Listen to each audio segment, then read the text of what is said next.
পশ্চিমবঙ্গের রাজনীতিতে ক্ষমতার পরিবর্তন শুধুমাত্র একটি দলের হার বা জিত নয়, এটি আসলে মানুষের মানসিকতা পরিবর্তনের এক বিরাট বড় প্রতিফলন। দীর্ঘদিন ক্ষমতায় থাকার পর যখন একটি রাজনৈতিক দলের বিরুদ্ধে দুর্নীতি, তোলাবাজি, স্বজনপোষণ, চাকরি দুর্নীতি, কাটমানি সিন্ডিকেট এবং প্রশাসনের উপর অতিরিক্ত নিয়ন্ত্রণের অভিযোগ জমতে থাকে, তখন সাধারণ মানুষের ভিতরে ধীরে ধীরে ক্ষোভ তৈরি হয়। মানুষ প্রথমে চুপ থাকে, তারপর সহ্য করে, তারপর ভয় পায়। কিন্তু একটা সময় আসে যখন তারা সিদ্ধান্ত নেয়, আর নয়। পশ্চিমবঙ্গের ক্ষেত্রেও সেই সাইকোলজিক্যাল পয়েন্টটি কাজ করেছে। মানুষ পরিবর্তন চেয়েছে শুধুমাত্র নতুন মুখ বা নতুন দল দেখার জন্য নয়, বরং তারা এমন একটা প্রশাসন চেয়েছে যেখানে আইন সবার জন্য সমান, যেখানে সাধারণ মানুষকে প্রতিটি কাজে রাজনৈতিক পরিচয় নিয়ে ঘুরতে হবে না, যেখানে দুর্নীতিকে স্বাভাবিক বলে মেনে নিতে হবে না। এই পরিস্থিতিতে বিজেপির উত্থান অনেক মানুষের কাছে বিকল্প হিসাবে এসেছে, কারণ বিজেপির সমর্থকদের একটা বড় অংশ নিজেদেরকে আদর্শ জাতীয়তাবাদ, শৃঙ্খলা এবং দুর্নীতি বিরোধী মানসিকতার সঙ্গে যুক্ত করে দেখে।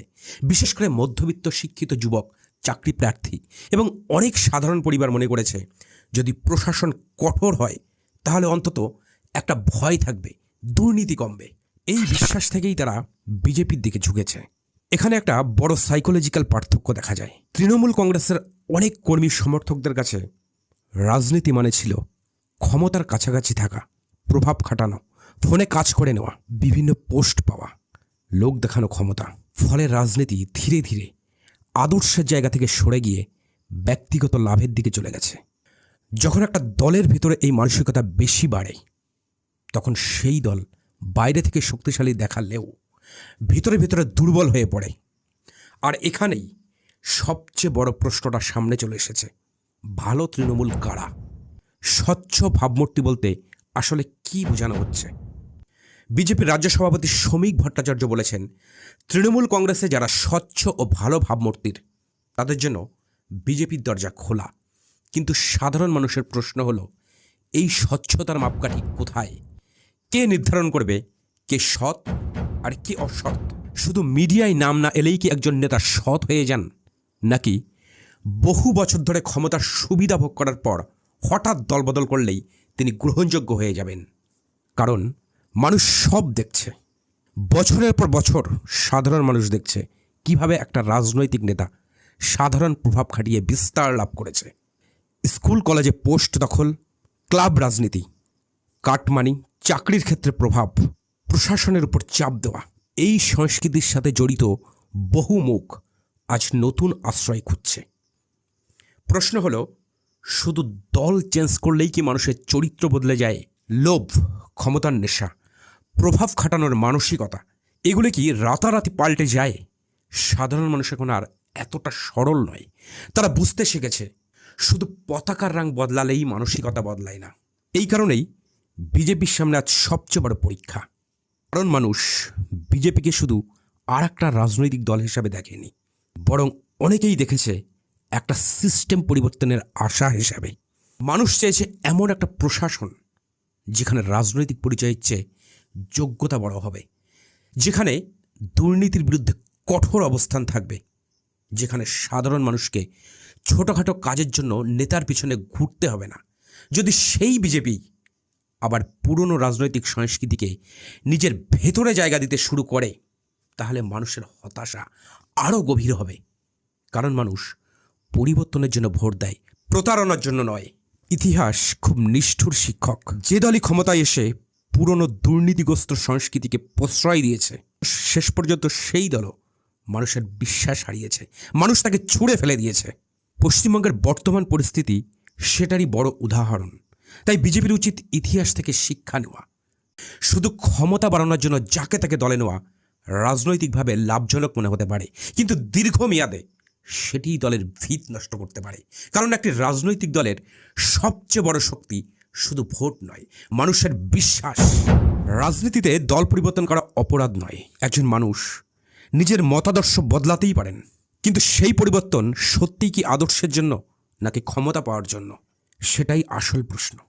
যদি কেউ সত্যিই নতুন রাজনৈতিক আদর্শে বিশ্বাস করে, তাহলে তার উচিত সময় নিয়ে নিজেকে প্রমাণ করা, রাতারাতি পদ, টিকিট বা বড় দায়িত্ব পাওয়া উচিত নয়। অন্তত ৩-৪ বছর সাধারণ কর্মী হিসাবে কাজ করা উচিত, মানুষের সঙ্গে থাকা উচিত। তখন বোঝা যাবে তার ভিতরে সত্যিই পরিবর্তন এসেছে নাকি শুধু ক্ষমতার রং বদলেছে।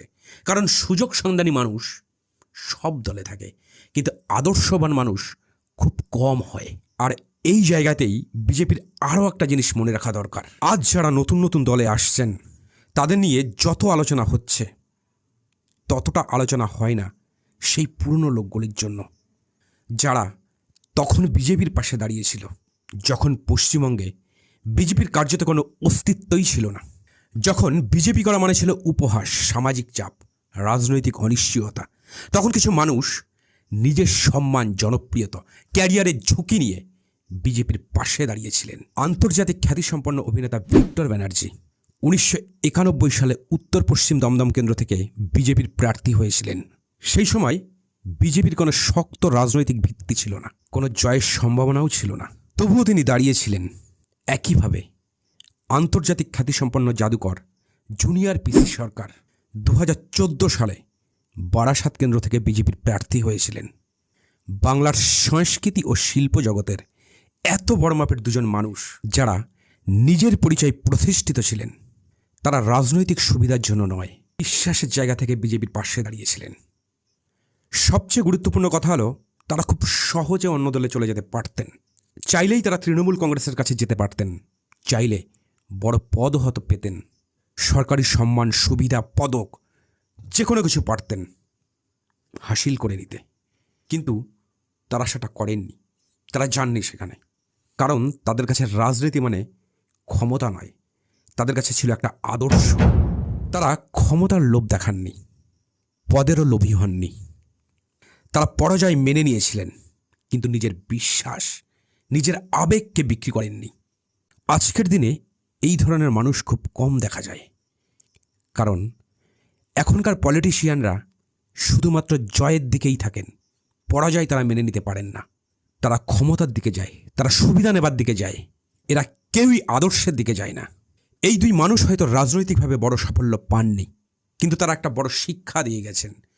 আদর্শের মূল্য ক্ষমতার থেকেও বড় হতে পারে। সহজ সময়ে পাশে দাঁড়ানো সহজ, কিন্তু কঠিন সময়ে বিশ্বাস ধরে রাখা খুব কঠিন। আর সেই কারণেই তারা শুধু রাজনৈতিক ব্যক্তি নন, তারা এক ধরনের নীরব সততার প্রতীক। কিন্তু আজ প্রশ্ন উঠতেই পারে, তাদের কি যথাযথ সম্মান দেওয়া হয়েছে? আজ যখন বিজেপি পশ্চিমবঙ্গের বড় রাজনৈতিক শক্তি, বিজেপি তখনকার সেই পুরনো রাজনৈতিক সৈনিকদের কতটা মনে রেখেছে? যারা আলোয় থাকতে পারতেন, তারা অনেকেই নিভৃতে হারিয়ে গেছেন। অথচ ইতিহাসে তাদের অবদান অস্বীকার করা যায় না। কারণ সহজ সময়ে পাশে দাঁড়ানো সহজ, কিন্তু কঠিন সময়ে পাশে দাঁড়ানোই আসল পরিচয়। আজ পশ্চিমবঙ্গের মানুষ শুধু সরকার পরিবর্তন চায় না, তারা রাজনৈতিক সংস্কৃতির পরিবর্তন চায়। তারা এমন একটা পরিবেশ চায় যেখানে রাজনীতি মানে হবে সেবা, ক্ষমতা দেখানো নয়। যেখানে নেতারা মানুষের দরজায় যাবে সাহায্য করতে, মানুষকে ভয় দেখাতে নয়। মানুষ এখন অনেক বেশি সচেতন। সোশ্যাল মিডিয়া, মোবাইল, তথ্য প্রযুক্তি সব কিছু মিলিয়ে সাধারণ মানুষ এখন আগের মতো অন্ধ সমর্থক নয়। তারা সব দেখছে, বিচার করছে, মনে রাখছে। গণতন্ত্রের শেষ কথা হলো সাধারণ মানুষ।